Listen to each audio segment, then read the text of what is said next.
বাগান দিয়ে তাণ্ডব লাগিয়ে দিয়েছে, পাগল করে দিয়েছে সবাইকে।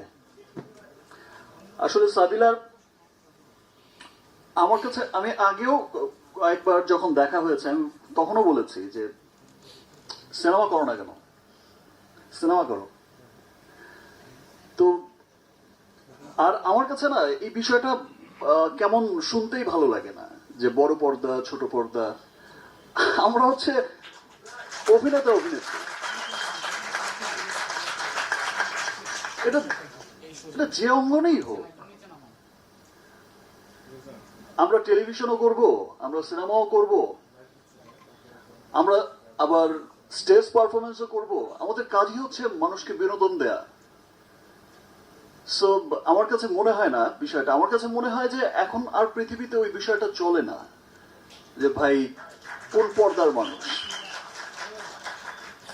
ভালো অভিনয় শিল্পী কিনা সেটাই হচ্ছে দেখার বিষয়, সে যেই অঙ্গনেই কাজ করুক। আর সাবিলা তো শুরুতে এসেই লিচুর বাগান দিয়ে কি যে আগুন লাগিয়ে দিল। আমরা সব সময় কিন্তু বলতাম একটা কথা, সেটাই বলতাম, বাংলা সিনেমা আরেকটা স্টার হিরোইন পেয়ে গেল।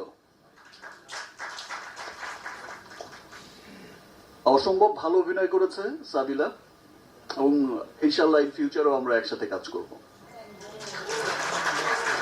আমার কাছে মনে হয় যারাই আসলে সিনেমাতে কাজ করতে চান বা বড় পর্দায় কাজ করতে চান তাদের তো অবশ্যই একটা স্বপ্ন থাকে আমাদের মেগাস্টার শাকিব খানের সাথে কাজ করতে।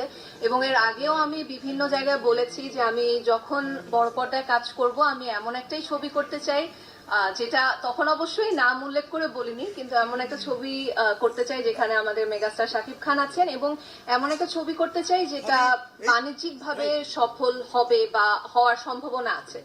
সো আমার কাছে তো অবশ্যই এটা একটা স্বপ্নের মতো, এবং আমি আসলে ফিল করে আমি খুবই লাকি যে আমি আমার প্রথম সিনেমাতেই এরকম বিশাল বড় অ্যারেঞ্জমেন্টে কাজ করতে পারছি, আলফাই চরকি এসবিএফ মানে সবকিছু মিলিয়ে একটা কাজ করতে পারছি, এবং এত সুন্দর বড় একটা টিমের সাথে কাজ করতে পারছি।